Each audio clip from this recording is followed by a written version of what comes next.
little spotty or isolated shower through the day as we stay overcast, but that area of low pressure is now out of here. I do anticipate the potential for some sunshine right before sunset, but we do get a full day of sunshine on Saturday with highs in the mid-40s and 50s return on Sunday with rain in the afternoon. With your Weather Watch 12 forecast, I'm meteorologist Lindsay Slater. Now, back to Bob and Brian's Radiothon to benefit the MACC Fund, presented by Callan Construction. Together, we can help cure childhood cancer. Call 414-978-9500 or donate online at 1029thehog.com. It's 9:58.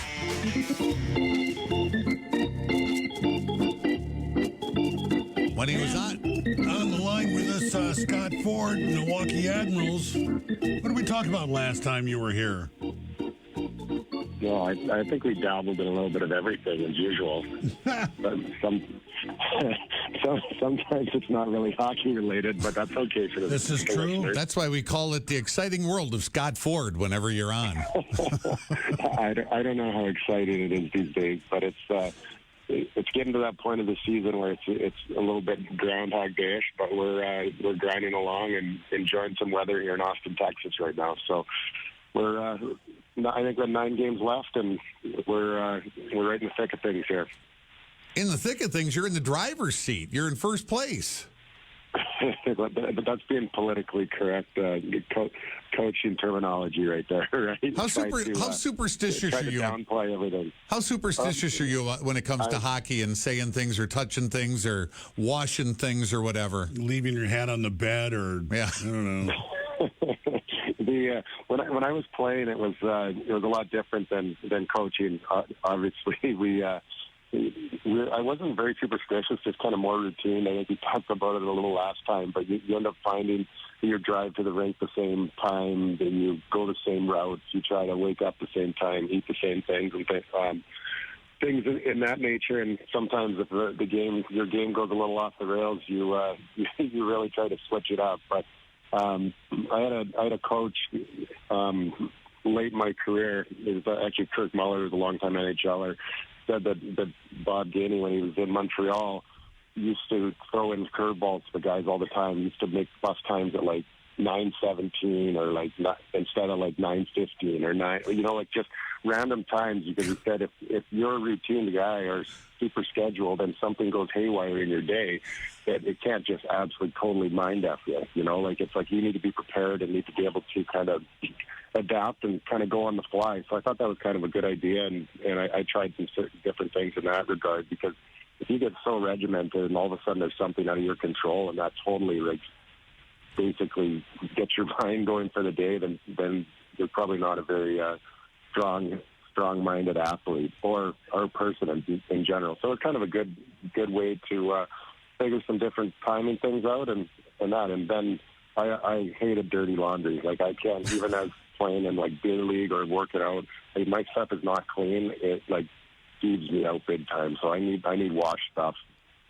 I don't think clean clothes are a superstition. I think that's just good hygiene, Scott, to tell you the truth. Well, have you seen Connor McDavid had a pair of socks on in an interview, I think, earlier this year, and his toes were hanging out, and and this guy's one of the best players in the world, or arguably, in our generation, and he's wearing socks from I don't even know how many years. So you never know with guys. There's some stuff that comes out of those hockey bags that are a little bit nasty.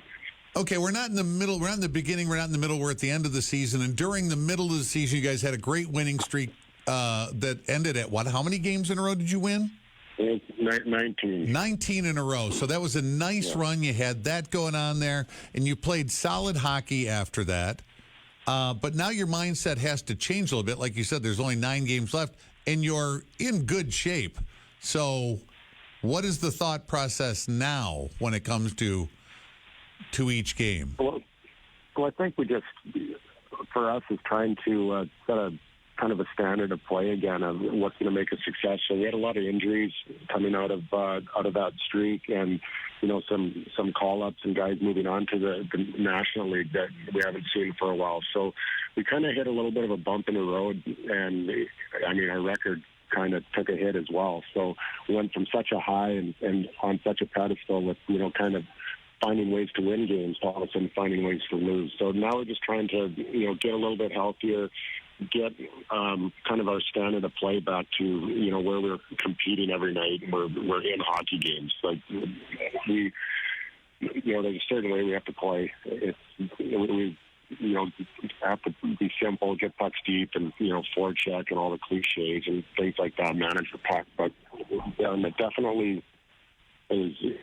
We kind of got away from that, and I think when you're winning in anything, that you sometimes lose that little bit of that identity because things are going so well, and it masks some of your deficiencies. And we kind of got away from some of the stuff that we did well, and we let it slide maybe a little bit too much. But I think we're back to playing pretty good hockey and getting a little bit healthier. So excited for this little stretch run and hopefully continue to kind of keep that gap between us and Grand Rapids because they've had a real good second half. Well, you get Texas tonight down in Texas. You're there or tomorrow night, excuse me. Yeah, tomorrow night, yeah. Tomorrow and Sunday, you're down there. And are you looking at the big picture now? Like, well, I know we're at the end of the season. So do you start thinking, let's get some other guys out there on the ice a little longer? No, you do for sure. I mean, we've got some guys up from that are draft picks and free agents coming in from college and junior hockey, which happens with everyone this time of year. So we're definitely putting some people in the lineup and have given some guys opportunities that maybe, hadn't had that experience in the past, or even kind of first timers. So we're excited with some of our prospects. We've had a couple guys in from schools. Alex Campbell's done a great job. He's a forward, and then draft pick in Ryan Ufko, which came from UMass, which same alma mater as Mark Delgado. So we played them together the other night, and both smaller size defensemen, but guys that can really skate and move the puck, and those guys are making immediate impacts. So it's good to see, and it's good to have some depth, and also good to see them and to kind of test them in case they are going to be in the lineup or be options for the playoffs. So it's exciting to see, and it's also given some of our players that have been here for most of the season some opportunity and maybe some higher roles and a little bit more ice time and extended minutes and things like that. So just prepping and not trying to reinvent the wheel, but definitely trying to understand and develop our players into some kind of different situations that maybe they weren't as comfortable in as prior. So what's going on between now and game time tomorrow? You gotta get some time to kill. Well, apparently Texas has some decent barbecue. I just heard through the grapevine. I was just going to ask about that. So where are you guys eating tonight?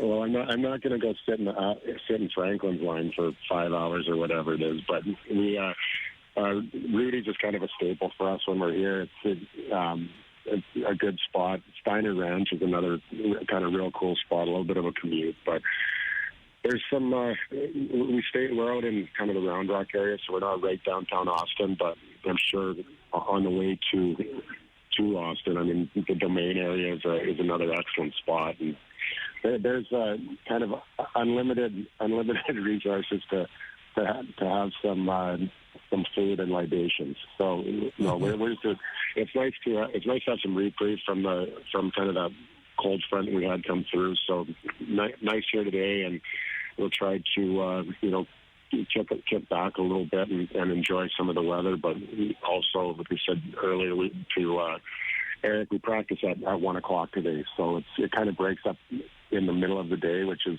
unfortunate, just with timing, but kind of a necessity. All right, so practice on the straight and narrow. Practice at 1 o'clock. I would imagine you're out of the building by 4 at the latest, 4:30, and then you strap on the feed bag, or do you talk about where you're going to have dinner first, or you just bolt right out? No, it might be at that point. It might be just strap the feed bag on. I laughed. Hal Gill, one of our analysts and play-by-play guys in Nashville, him and Mace were, they call it bag checkers. When you walk into the hotel and you don't even enter the room, you just slide the card in, the door opens, and you throw your briefcase or your suitcase into the room, and then off you go off you go until you return. And sometimes that return time is a little bit later than anticipated. Do you have a curfew time for the team, right? No, we No. guys. No, the guys are pretty respectful, and they're adults and young professionals. So you allow them to do things and act accordingly, and to be professional young athletes. And I mean, if it gets to a point where you need to step in and put your foot down, then it is. But for the most part, our guys are pretty respectful young gentlemen. When you were playing, were you respectful and whatever the other things are you just named there all the time? Do you have a record for staying out late? No record. But like I said, there's always a time and a place, right? So you just have to manage it, and like I said, be respectful and act accordingly. That's right out of the coach's handbook. This is Mr. Coach talking here. Yes. Yeah. Boy, you've really grown up in front of our very eyes, Scott. Scott Ford, assistant coach with the Admirals down in Texas. That makes me laugh. Admirals take on the Stars tomorrow night and Sunday, and then you're back home next Friday night against the Wolves. Yeah, that's correct. So, we've got mostly divisional games here. I think maybe all divisional games here. Our last time the season here, and a lot of the teams that are below us are fighting for different playoff positions and potentially for the playoffs. So it's every game's important right now. Even with our lead in the standings, and we're getting teams best every night. I mean, everybody's trying to prepare for the same thing. So it's been it's been a grind, and it's going to continue to be that way. So we're looking forward to it, though. All right, Scott. Thanks for the time this morning. Good luck in Texas. Thanks for helping us out with the MACC Fund. No, the MACC Fund's obviously been dear to me since I was a player. So I think I was here in 2009 and started with it, and started with you guys with all the events, and very, very important fund for myself, and I'm very proud to be a part of it. So good luck today, and I hope everybody can get involved and do whatever they can. So really appreciate the time, guys. All right, Scott. Thanks Scott. a lot. Scott Ford from the Milwaukee Admirals. It's 10:10. Full service real estate, flat fee commission. LakeCountryFlatFee.com.